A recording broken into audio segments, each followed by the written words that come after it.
January 31st, 2018, and this video is called Citrus in Cleveland, Ohio.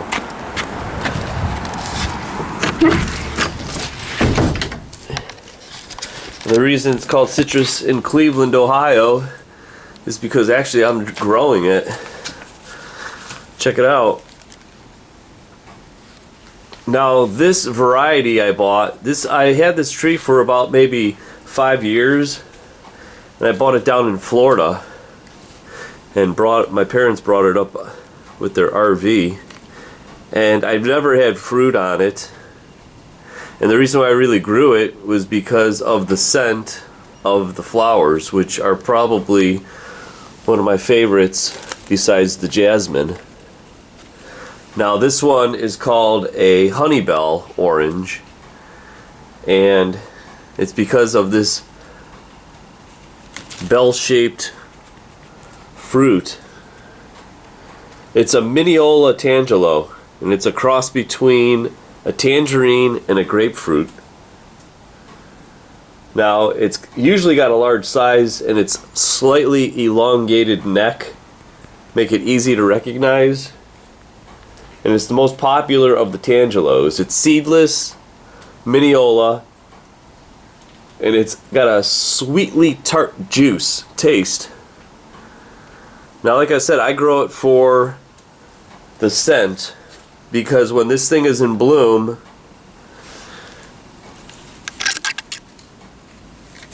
this thing is heavenly, especially when the wind is blowing. And it just blows that scent, which is just intoxicating. Now, when I grew this, I must have had a couple hundred blooms on it, and they all fell off. Usually they all fall off, and I usually don't get no fruits on them. But this year, I had about 40 of them, and they were all green, and it took a long time for them to grow. They bloom in the springtime, and in the greenhouse they are going to just start sending out their buds. But when I put this tree back into the greenhouse in the fall, because we do get the winters, about half of them fell off, and I didn't expect them to turn. And I'm happy they did, because this is amazing. This is the best way you can grow it. It's the organic slant method, which means it's a no spray. Zero spray, no spray.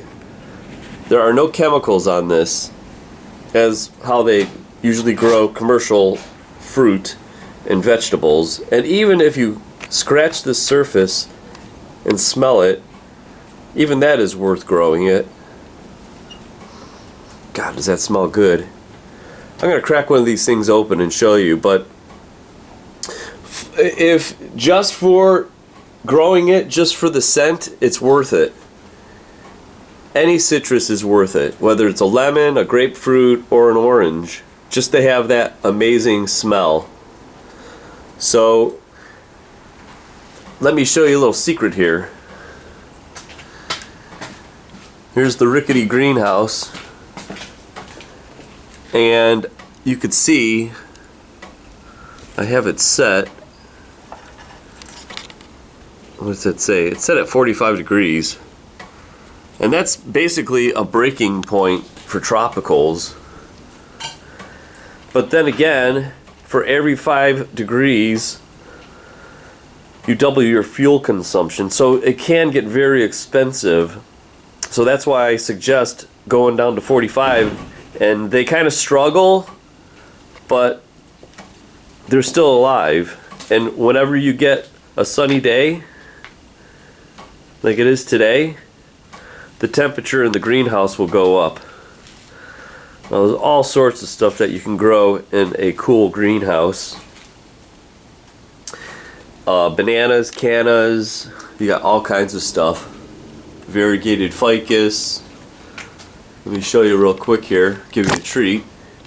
Here's the angel's trumpets that are always horrible, but once you set them outside into the ground, they grow out of this mess of red spider and aphids. And I don't spray anything. Why should ya? You gotta enjoy this stuff without killing yourself. And let's go try to find the temperature gauge.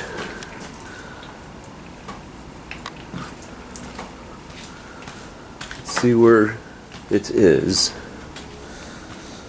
I can't find it. But here you go, here's the greenhouse. And pretty soon I'll start sowing seeds in another month to get them going. I don't use growth chemicals, so I don't go too early because I don't sell anything. It's just for the enjoyment of checking them out in the garden. So I guess I'm lucky. I'm able to grow citrus in Cleveland, Ohio. And maybe you can do it too. I can't find the temperature gauge in here, but take my word, it's roughly about 55 degrees in here. And once the sun comes up, it's full of snow right now, it will get up to about 70, 80 degrees. So there you go. My Honeybell orange that was grown with no chemicals, no herbicides, pesticides, insecticides, in the burbs of Cleveland, Ohio, USA. So let's open this up and taste a little piece of it. Alright, here it is.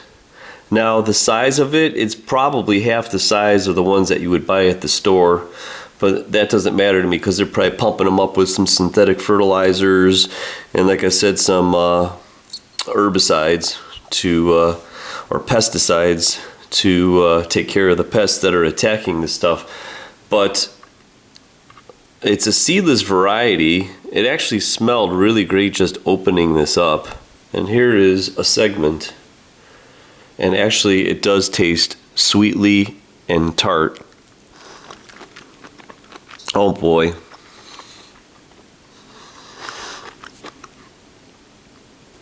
And I love in some of my other videos, people couldn't stand the sound of me eating. So I'm going to do this just for them. Listen to the juiciness that's coming from these organic Slant grown orange.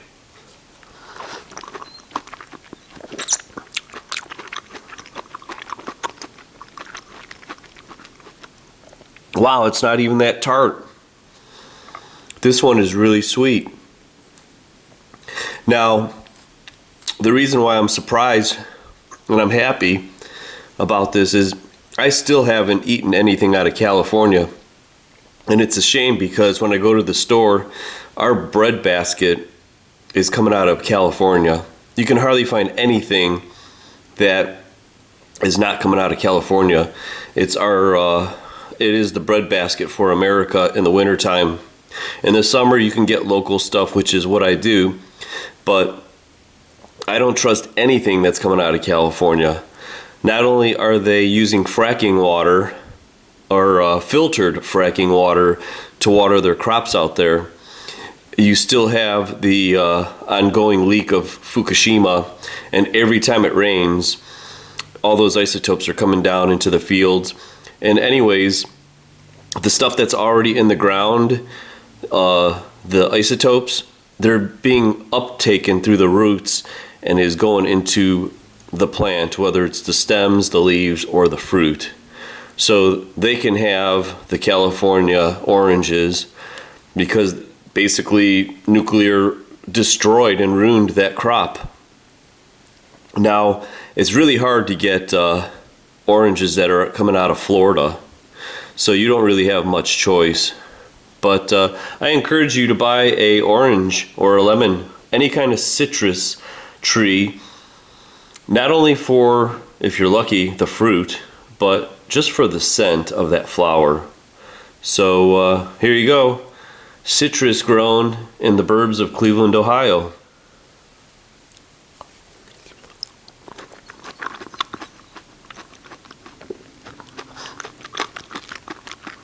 Good.